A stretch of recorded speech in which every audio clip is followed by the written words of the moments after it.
Ever had one of those words, you know, the kind that just rolls off the tongue but sends chills down your spine? Mm-hmm. Thug. It's everywhere today. But most people don't realize it comes from a real group, a shadowy network operating in plain sight right under the nose of an empire. It is pretty amazing how language takes on a life of its own. The word thug takes us back to 18th and 19th century India. Right, the time of the British East India Company, all those trading posts and treaties. Exactly. But while the East India Company was busy with their business, a far more sinister network was thriving just beneath the surface. The Thuggee. Okay, get this. 1830s India, a guy named Thug Behram, this is the self-proclaimed king of the thugs. Some say he was responsible for over 900 murders. 900. And that's just one guy in a much bigger story. Yeah, the world of the Thuggee. That's what we're diving into today. And as you said, thug comes from the Hindi word thag, meaning deceiver. And were they ever? This wasn't some small-time operation. We're talking organized groups, rituals, and a chillingly practical approach to murder. From what I've read, their weapon of choice was pretty surprising. You're talking the rumal. Yeah, the rumal, a Yeah. ceremonial cloth, right? Yeah. I read this one account. A traveler was offered help by this seemingly friendly group. Next thing you know, strangled with a rumal. Strangulation was their calling card. But why strangulation? It just seems so, I don't know, messy, risky. 2 reasons. Deception and, believe it or not, legal loopholes. Lisa loopholes. Strangulation meant no bloodshed. And under Mughal law at the time, murder involving bloodshed, much harsher penalty than one without. So it was a calculated risk. A way to game the system while, you know, still getting away with murder. Exactly. Okay, that's cold-blooded. But it wasn't just about the money for them, right? They had this whole belief system tied into it. Weren't they big on Kali, the Hindu goddess of destruction? They were devoted to Kali. And that's where it gets really interesting. You see, they didn't necessarily see themselves as criminals. Wait, really? They believed they were serving Kali, maintaining a cosmic balance. So we're talking about a group spread across India justifying murder as some divine service. That's pretty out there. It's important to remember that the thugs weren't this monolithic entity, all following the same rigid doctrine. There were variations in their practices, their interpretations, even in who they targeted. Like those river thugs I read about. The ones preying on travelers along the Ganges. Exactly. The Ganges, being a lifeline for so many, was also, unfortunately, the perfect hunting ground for a certain type of thug. Yeah, I can only imagine. Picture yourself on a seemingly innocent boat trip, and then... Let me guess. Straight into the river. No witnesses, no trace. Exactly. A disturbingly effective tactic. So we've got this complex web of beliefs, this almost corporate-like structure, these specialized groups, and they were able to operate in the shadows for, what, decades? Someone had to have been onto them, right? This couldn't have gone on forever. It does make you wonder, how do you even begin to dismantle a network like that, so deeply embedded in society? Well, in the case of the thugs, it took a very particular set of skills, a keen eye for detail, and a bit of daring. Sounds like my kind of detective story. Who is this mastermind? His name was William Henry Sleeman, a British officer in India. Sleeman. Okay, I've heard the name, but I have to admit, I don't know much about the guy. What made him such a formidable opponent to the thugs? Sleeman was different from other officers at the time. He understood that to defeat the thugs, you couldn't just rely on brute force, Right, because they were so good at blending in. Right, exactly. Yeah. Sleeman knew he needed to outsmart them, to unravel their web of deception. And to do that, he needed information, hard evidence. So he started doing something pretty radical for the time. Okay, I'm intrigued. What did he do? He became obsessed with data. He started collecting every scrap of information he could find about thug activity. Names, dates, locations, descriptions. He created this massive archive, meticulously cross-referencing everything. He was like a proto-data analyst? Exactly. And through this meticulous record-keeping, he started to notice patterns, connections that others had missed.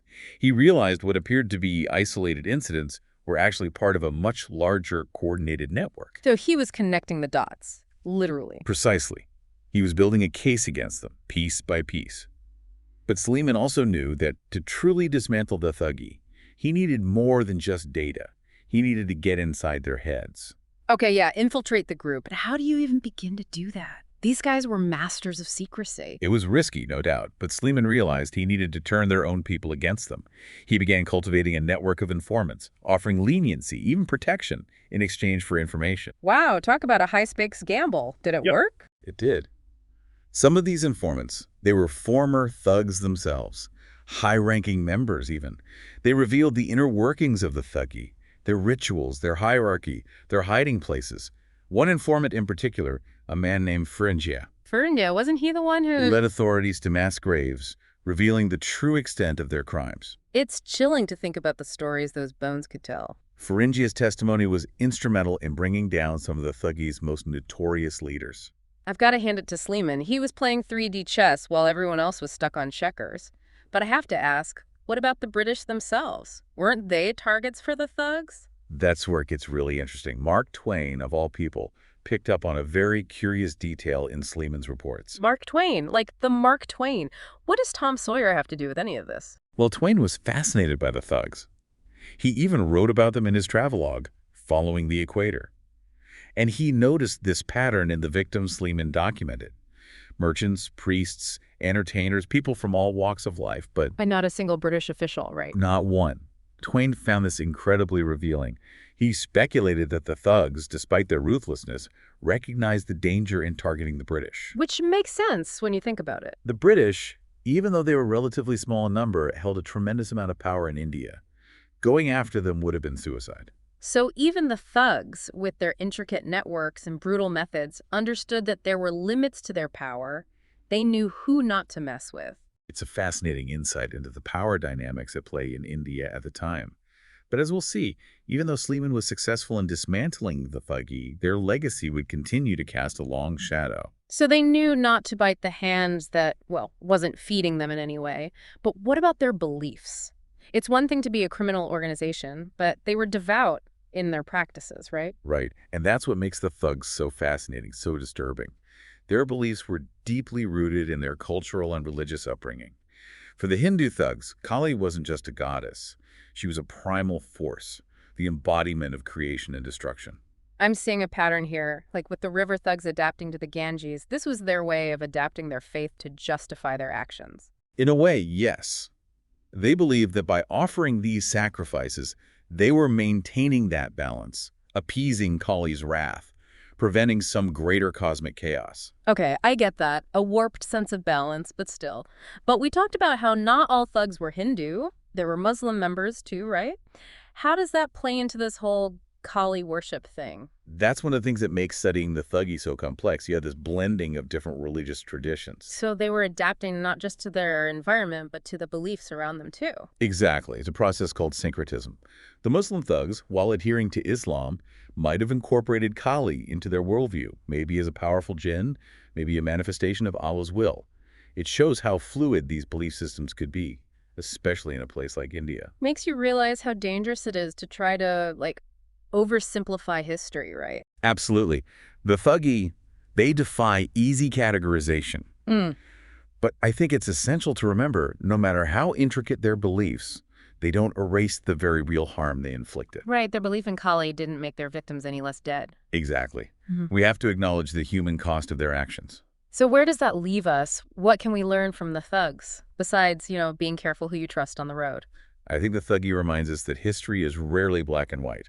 There are always shades of gray, contradictions, these messy realities we have to wrestle with. And we have to be willing to ask uncomfortable questions to challenge our assumptions. It's unsettling, isn't it, to think that a group like this could operate for so long, right under everyone's noses. What's even more unsettling is how their legacy was manipulated. The British, already predisposed to see India as this exotically dangerous place, they used the Thuggee to justify their control. It wasn't just about stopping the murders, it was about leveraging the fear. Right. The Thuggee became this cautionary tale used to legitimize policies that often had devastating consequences for the very people they were supposed to be protecting.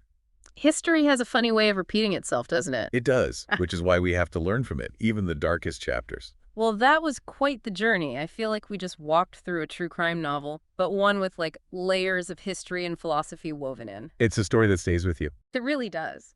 From roadside ambushes to complex religious beliefs, the thugs, they force us to confront the darker side of human nature, the fine line between faith and fanaticism. And it reminds us we have to stay vigilant, ask questions, and never stop digging for the truth. That's all the time we have for today's deep dive, but the conversation doesn't have to end here. What are your thoughts on the thugs? What other historical mysteries should we explore? Share your thoughts on our website. Until next time, stay curious.